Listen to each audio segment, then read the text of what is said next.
বাংলাদেশে এটা একটা বিরল ঘটনা। শুধু তাদের নিষিদ্ধ করে শেষ করা যাবে না। আমি প্রথমেই এই সরকারকে ধন্যবাদ জানাবো।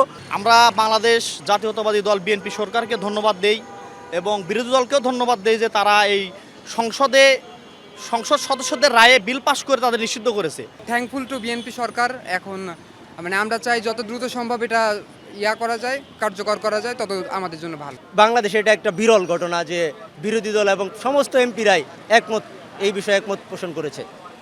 বাংলাদেশের ইতিহাসে একটা বিরল একটা ইতিহাস তৈরি হয়ে থাকবে, কারণ এরকম ইতিপূর্বে কখনো হয়নি। আওয়ামী লীগের ক্ষেত্রে বিরোধী দল সরকারি দল বলেন কেউ কিন্তু কোনো কম্প্রোমাইজ করতেছে না। আওয়ামী লীগের বিরুদ্ধে সাধারণ মানুষ থেকে শুরু করে সরকারি দল বিরুদ্ধে সবাই ঐক্য। আওয়ামী লীগ নিষিদ্ধ হচ্ছে, সবার মনে একটা আনন্দ চলে আসছে। না ভাই, এটা জাতীয় ঐক্য মেনটেন করতে হবে। জাতীয় ঐক্য যদি সবাই একমতে থাকে, স্টিল থাকে, তাহলে ভাই এটা টাইম লাগবে হয়তো, বাট আগামী নির্বাচন বা আগামী 10 বছরের মধ্যে আমি দেখতেছি না বিষয়টা। দেখুন, আওয়ামী লীগ যেটা নিষিদ্ধ করেছে সেটা স্বৈরাচারভাবে করেছে, আর একটা গণতান্ত্রিক প্রক্রিয়ার মাধ্যমে নিষিদ্ধ হয়েছে। এবং এই দেশের মানুষ বাংলাদেশ আওয়ামী লীগকে মন থেকে, আসলে এই নিষিদ্ধ হওয়ার আগেই মন থেকে তারা নিষিদ্ধ করে দিয়েছে। শুধু তাদের নিষিদ্ধ করে শেষ করা যাবে না। আওয়ামী লীগের শেখ হাসিনা সহ শীর্ষ নেতৃত্বের দ্রুত 6 মাসের মধ্যে তাদের ফাঁসি দেওয়া, এটাই আমাদের চাওয়া।